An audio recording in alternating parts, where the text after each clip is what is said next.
Buenas, mi nombre es Marco Flores, yo soy parte del equipo del servicio de terapia intensiva del Hospital Muñiz. Primero quiero agradecer a la doctora Gabriela Piovano, a la doctora Alejandra Rodríguez, que son las organizadoras de este curso.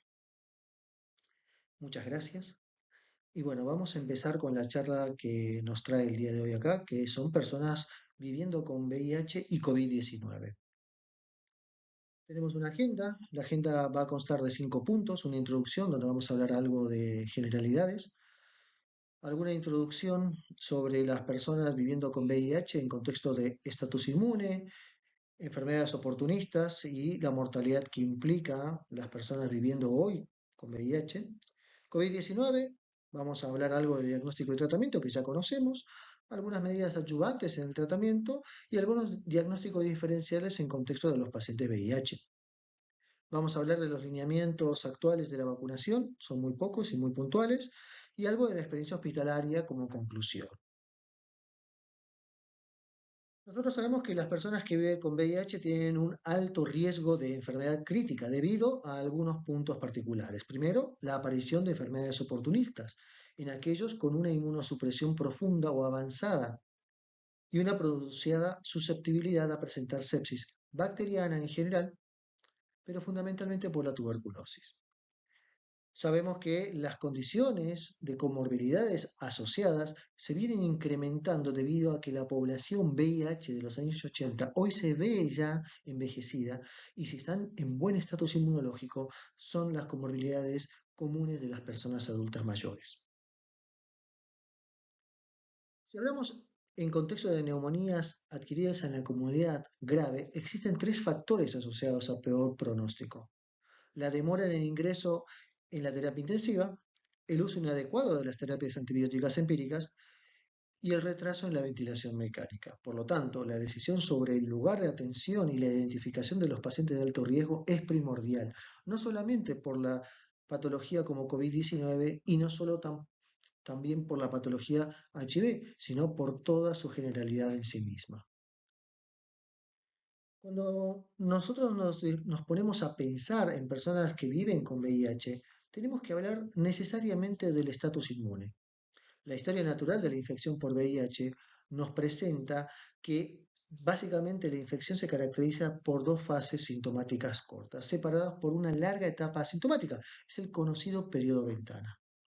Sin tratamiento, esta enfermedad va a evolucionar al estadio SIDA, el cual tiene una alta mortalidad, no por el SIDA en sí mismo, sino por todas las infecciones oportunistas asociadas y las reactivaciones de patologías que habitualmente no la vemos en el inmunocompetente. En este contexto, la carga viral y el recuerdo del linfocito CD4 son indicadores del estatus inmune en los pacientes VIH. Si hablamos de carga viral, obviamente, cuanto más alta sea, mayor será el riesgo de transmisión del virus y la progresión de la enfermedad con lo que implica.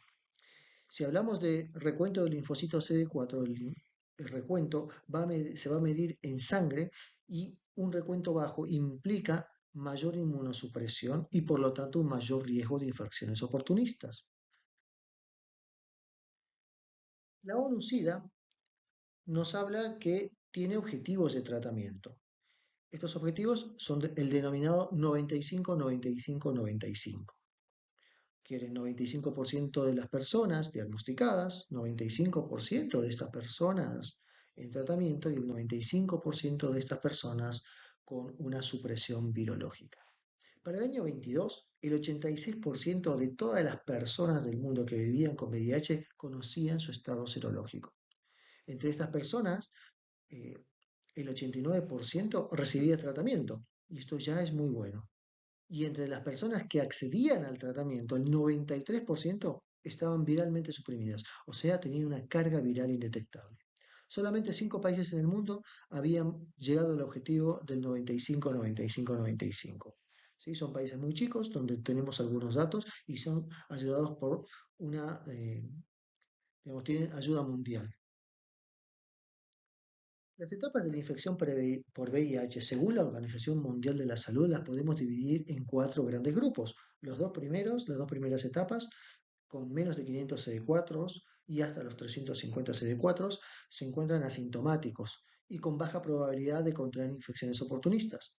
En la etapa 3, el VIH avanzado, ya tenemos CD4 entre 350 y 200 y en este contexto empezamos a ver algunas infecciones, pero los que más nos llaman la atención siempre son los de la etapa 4 o estadio SIDA, donde el recuento de CD4 es menor a 200 o el porcentaje de las células CD4 son menores al 15% de todos los linfocitos. ¿Sí? Lo más común es encontrar personas con menos de 200 CD4. Entonces, ¿qué son las enfermedades oportunistas? ¿No? Vamos a nombrar algunas. En general aparecen en estadios SIDA de la enfermedad, aunque pueden encontrarse en otros estadios también. Las micobacterias, como la tuberculosis pulmonar, que también puede ser diseminada, u otras micobacterias de este mismo género. Las micosis, que pueden tener afectación local, como la pulmonar, como es el caso del Pneumocystis jirovesi, o local, generalmente en el aparato digestivo, que algo muy común es ver muguet en estas personas con inmunosupresión, o de afectación diseminada, como la histoplasmosis o la criptococosis. Si hablamos de bacterias, podemos encontrar síndromes diarreicos como la salmonela o infecciones severas como el SAMR con perfil de la comunidad.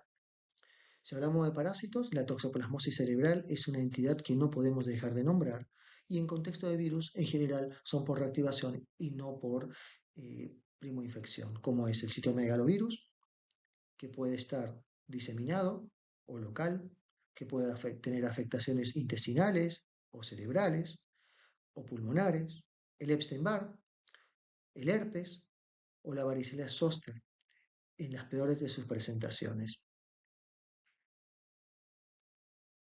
Las muertes relacionadas con el SIDA se han reducido los últimos años. Desde el año 2004 ya venían en descenso con un 69% menos. En el año 2010 habían bajado 51% más. Y para el año 22, alrededor de 630.000 personas murieron por enfermedades relacionadas al SIDA en todo el mundo, cuando en el 2004 habían fallecido 2 millones y 1.3 millones en el 2010. O sea, la mortalidad viene disminuyendo y esto viene aparejado de, primero y principal, poder diagnosticarlo de forma precoz y empezar el tratamiento precoz mejorando la inmunidad.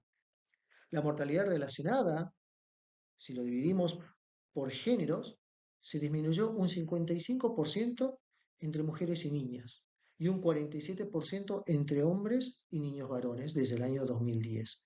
Venimos por buen camino, o por lo menos eso creemos.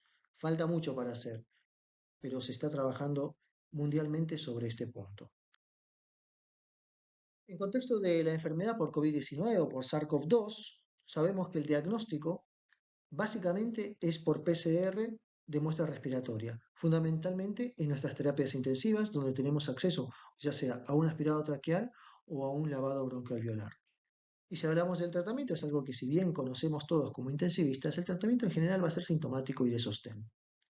¿Cuándo compensamos en la internación? En caso de factores de riesgo asociados a hipoxemia o progresión de infiltrados. Esto no es más de lo que ya sabemos. ¿Qué dice la Organización Mundial de la Salud acerca del tratamiento? Ellos, como toda la comunidad médica, dividimos a la enfermedad por COVID-19 según la severidad en no severo, severo y crítico. En un primer momento se había empezado a tratar esta patología con lopinavir, ritonavir. La verdad que hoy por hoy no está recomendado para el tratamiento de infecciones graves por COVID-19. Se probó con el remdesivir, que hoy tampoco está recomendado. Y la única recomendación que ha quedado son los corticosteroides, con una fuerte recomendación, pero solamente para los casos severos y críticos, o sea, pacientes que están internados, ya sea en sala general o en terapia intensiva, con necesidad de oxigenoterapia o con necesidad de algún tipo de ventilación mecánica, invasiva o no invasiva. También están recomendados los bloqueadores de los receptores de interleuquina 6. El que más conocemos es el tocilizumab. También para los casos severos y críticos, y ahí tenemos que hacer tal vez, y solo tal vez un pequeño paréntesis, porque están indicados junto con los corticoides, junto con el uso de corticoides, y solamente en el momento en el que la progresión de la necesidad de oxigenoterapia se incrementa a valores de cánula de alto flujo, utilización de BNI o necesidad de ventilación mecánica, pero de forma precoz dentro de las primeras 24 horas de esta progresión de rápida evolución. Es el único momento en el que ha demostrado tener una utilidad y una disminución de la mortalidad.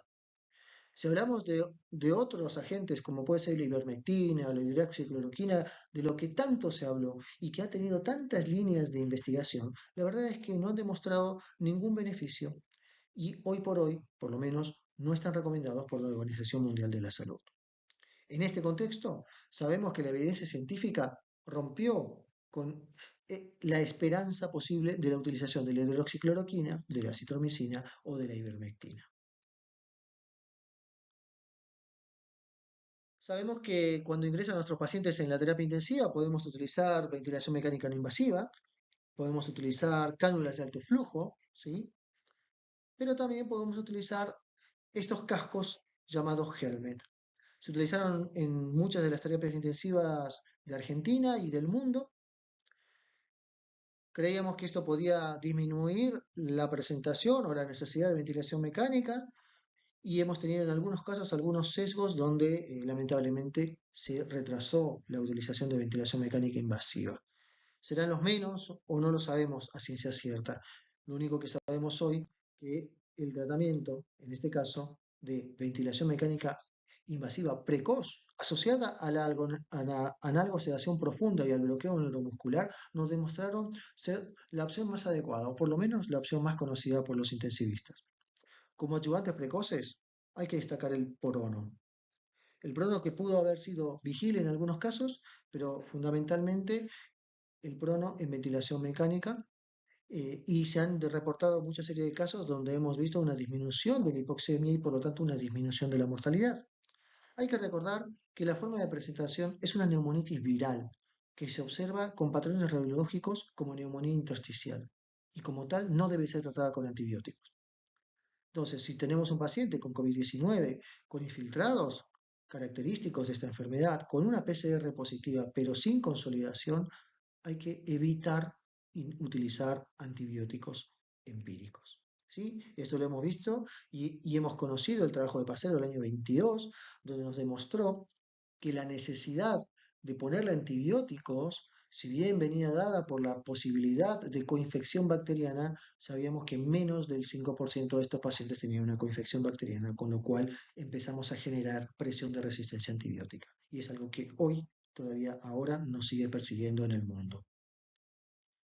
Entonces, los pacientes que viven con VIH y COVID-19 hay que considerar puntos muy importantes. Primero, ¿están en estadio SIDA? Si lo están, la mortalidad es mayor por el simple hecho de tener una infección asociada a su estadio SIDA. En estos casos, además, hay que considerar diagnósticos diferenciales. Y además, tenemos que observar si en este punto, año 2024, han tenido acceso a la vacunación o se han vacunado para COVID-19. Las personas que viven con VIH con buen estatus inmunológico, o sea, con CD4 por encima de 500 células, una carga viral indetectable y que además son adherentes al tratamiento antirretroviral, tienen exactamente el mismo riesgo que una persona que no convive con VIH. Si observamos las placas de tórax, observamos infiltrados intersticiales bilaterales de tipo algodonosos en general, de distribución no uniforme, más bien periférica, y que en general no tienden a la consolidación. Y este caso es el caso del COVID-19.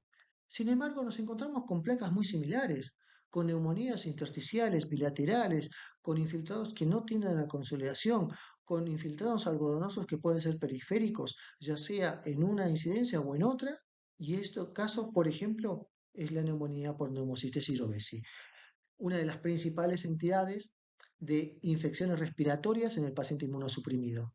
A esto me refería cuando nosotros nos referíamos a hablar acerca de tener diagnósticos diferenciales.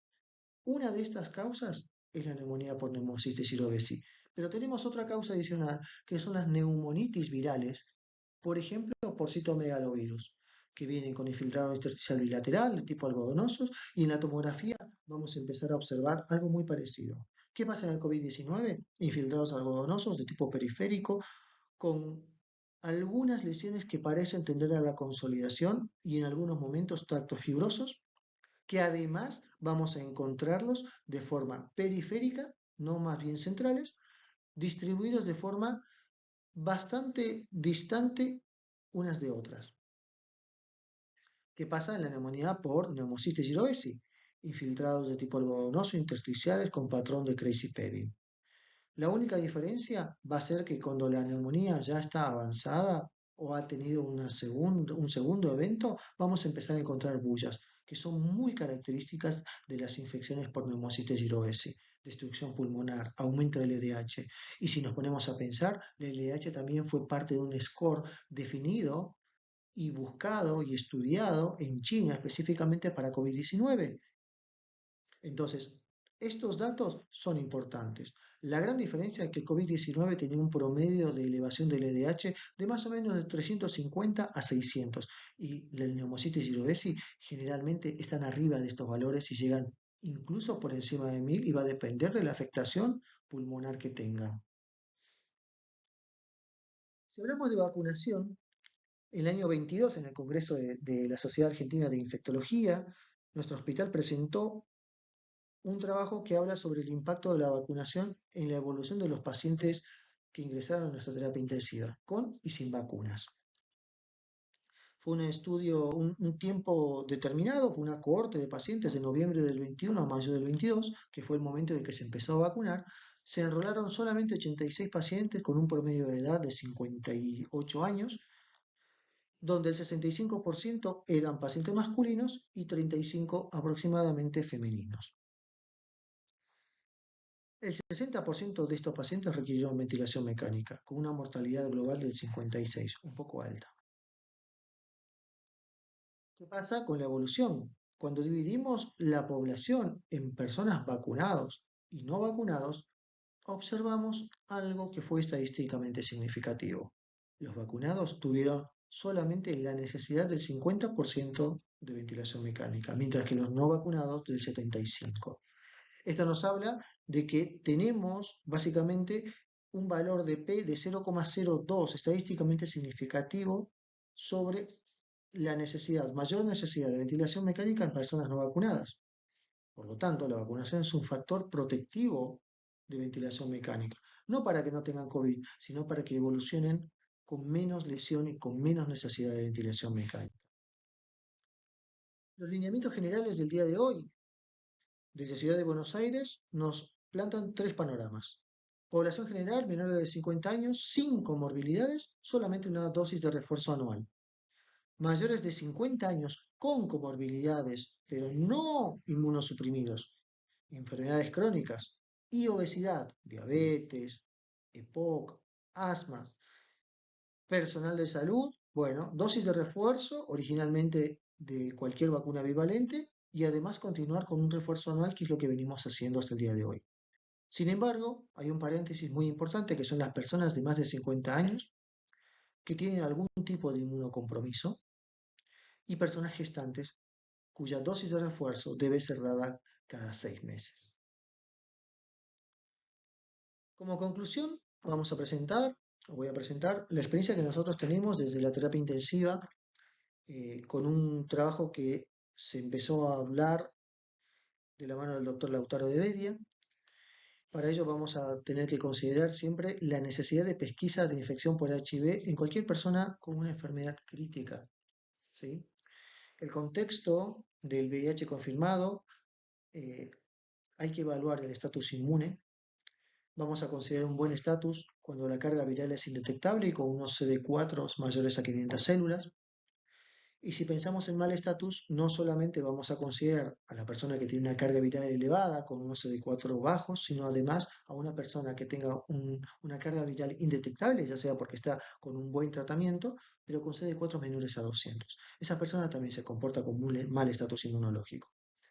Entonces, el VIH con mal estatus inmune implica considerar diagnósticos diferenciales, que es lo que habíamos comentado. Pensar en las personas que pueden tener, además de una infección por COVID-19, una neumonía por neumocistis giraudesi o una reactivación por un citomegalovirus o una primoinfección por varicela zoster con neumonitis, por ejemplo. Y la mortalidad de este grupo de pacientes está determinada por el estatus inmunológico, pero también tiene mucho que ver la vacunación. Si están vacunados previamente, estos pacientes tienen menos probabilidad de llegar a la ventilación mecánica. En el trabajo que preparó el autor de Beni en su momento, se incluyeron pacientes mayores de 18 años, todos pacientes HIV, que estuvieron en nuestra sala de internación entre el año 2002 y el año 2022 y se los comparó con VIH negativos.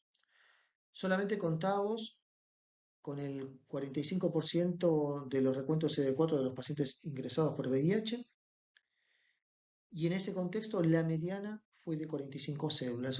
Nosotros tenemos una internación de pacientes HIV en general en estadio SIDA. Solamente un 15% de los pacientes tenían CD4 más de 200, mientras que el 85% tenía menos de 200 estadios SIDA. Se enrolaron más de 4.900 pacientes, de los cuales VIH eran 2.875 y negativos 2.088. El promedio de edad sí fue estadísticamente significativo cuando lo diferenciamos debido a que nosotros teníamos pacientes con un promedio de edad de peri 40 años versus peri 50 años de los VIH negativos.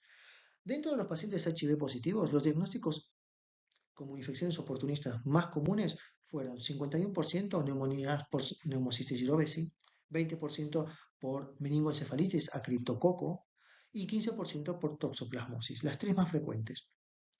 El 52% restante de los diagnósticos se dividían fundamentalmente en neumonías, 22%, sepsis a otros focos, un 13%, y tuberculosis, ya sea solo pulmonar o diseminada, como meningoencefalitis, en el 8% aproximadamente. ¿Qué pasa con estos pacientes y su tasa de mortalidad y su tasa de necesidad de ventilación mecánica? Sabemos que los pacientes HIV tuvieron una tasa del 32% de necesidad de ventilación mecánica versus pacientes VIH negativos que solamente tuvieron el 24%. Y esto fue estadísticamente significativo. O sea que los pacientes VIH con mal estatus inmunológico requieren más frecuentemente ventilación mecánica. No nos quedamos ahí. Fuimos a ver si había una diferencia respecto del estatus inmune y lo dividimos en dos grupos, pacientes con menos de 200 CD4 estadio SIDA y pacientes HIV con más de 200 CD4. Los pacientes con estadio SIDA, 34% fueron los que necesitaron ventilación mecánica respecto del total, con lo cual confirmamos lo que habíamos pensado originalmente. El paciente VIH positivo con mal estatus inmunológico en estadio SIDA requiere más frecuentemente ventilación mecánica. ¿Pero qué pasa con la mortalidad? Bueno, sabemos que la mortalidad es mucho más elevada en estos pacientes, fundamentalmente en los VIH estadio SIDA, tuvieron una mortalidad muy superior respecto a los VIH negativos, más del doble. Entonces, cuando hicimos el análisis de regresión logística, se demostró que los pacientes en estadio SIDA tienen mayor riesgo de mortalidad con un odds radio de 2.92.